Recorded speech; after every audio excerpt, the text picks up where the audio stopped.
I want to talk about the lies we tell ourselves, not the ones we tell others, though those are worth exploring another time, but the ones we whisper quietly in the dark, the ones we build into the foundations of our beliefs,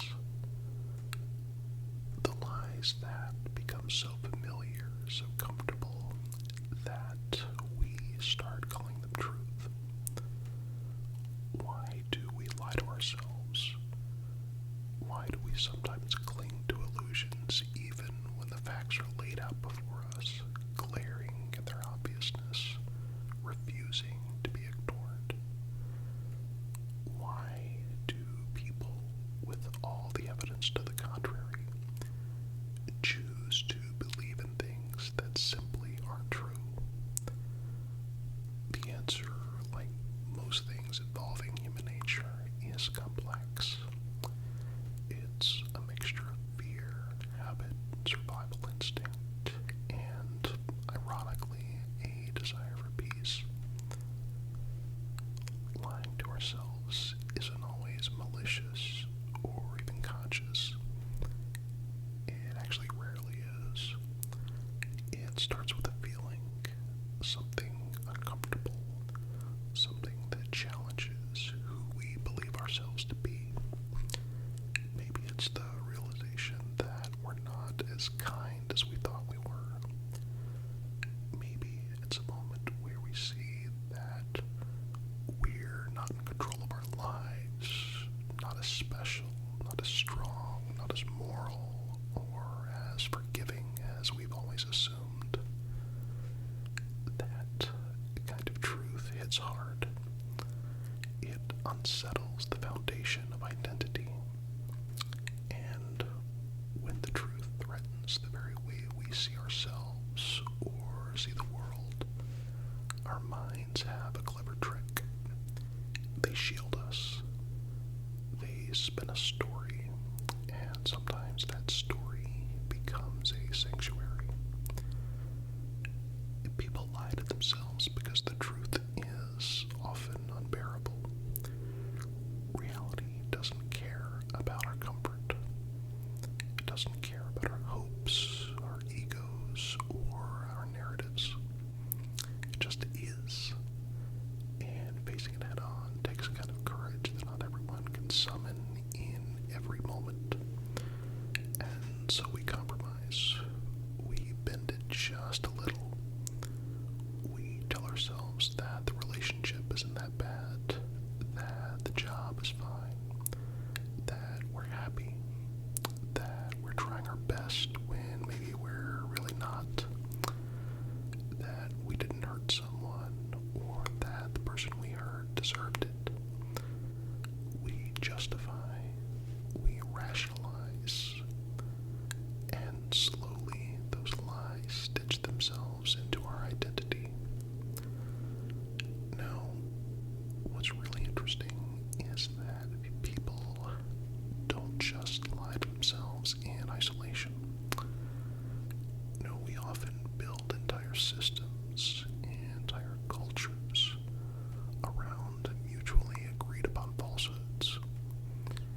We surround ourselves with others who reinforce our lies because hearing them echoed back to us makes them feel real. It validates the illusion. There's safety in numbers.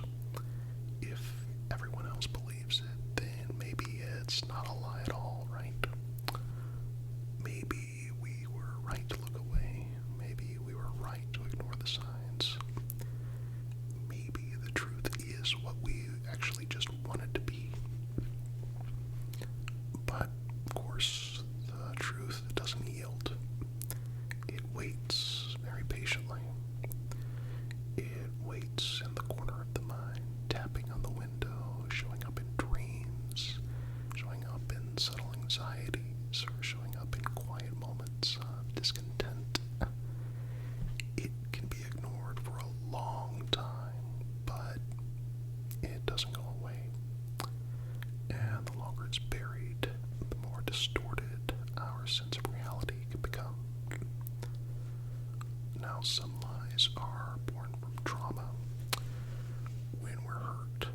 especially as children, our minds will do whatever it takes to survive the experience.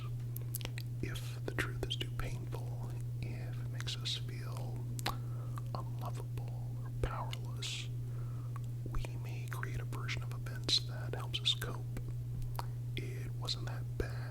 They didn't mean it. It was my fault. These lies become armor. They let us keep moving, but over time they also limit us. They stop us from healing. They stop us from growing. And they stop us from seeing the world and ourselves clearly. There are also the lies of convenience. These are the stories we tell just because they smooth over conflict or delay change. I'll quit tomorrow. I'm just tired, not unhappy. This is normal. They help us avoid the work of transformation. Change is difficult. It's uncomfortable. It requires us to disrupt the status quo and to face the unknown. And so we tell ourselves lies to justify staying exactly where we are. But maybe the most puzzling and persistent lie of all is the one we tell ourselves even when we know the truth. Not just suspect it, not just fear it, but know it. We've seen the evidence, we've looked it in the eye, and still we say, no, that can't be. Why? Because accepting the truth would mean accepting responsibility. It would mean admitting that we were wrong, that we misjudged, that we wasted time, that we hurt someone, that we let ourselves get hurt, that we believed in something or someone who didn't deserve it. The weight of that truth can be crushing.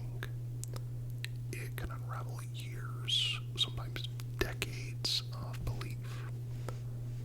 And so we pretend.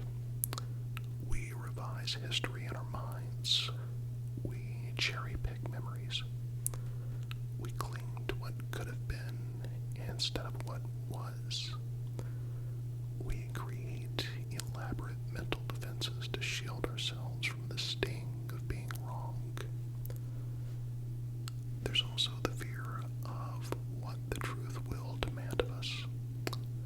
If we admit we're unhappy in a relationship, then what? We have to leave. We have to start over and be alone. If we admit that our career doesn't fulfill us, then what? We risk everything and face failure. If we admit that we've been lying to ourselves, then who even are we? So we choose the lie, because the lie doesn't ask anything of us. It lets us stay where we are. It's a lullaby instead of a battle cry. But there's a cost. Peace built on lies is never real peace. It's a temporary silence. The dissonance seeps in eventually. It affects our mental health, our relationships, and our ability to be present. It breeds self-doubt because deep down, some part of us always knows. And the longer we deny it, the more we suffer. The irony is that truth, while painful at first, is ultimately liberating. Facing it breaks the illusion, yes. It may leave us raw and exposed, but it also gives us clarity. It gives us the power to change, to heal, and to choose differently. It reconnects us with reality and with ourselves. We stop performing. We stop pretending. We start living. Telling ourselves the truth doesn't mean being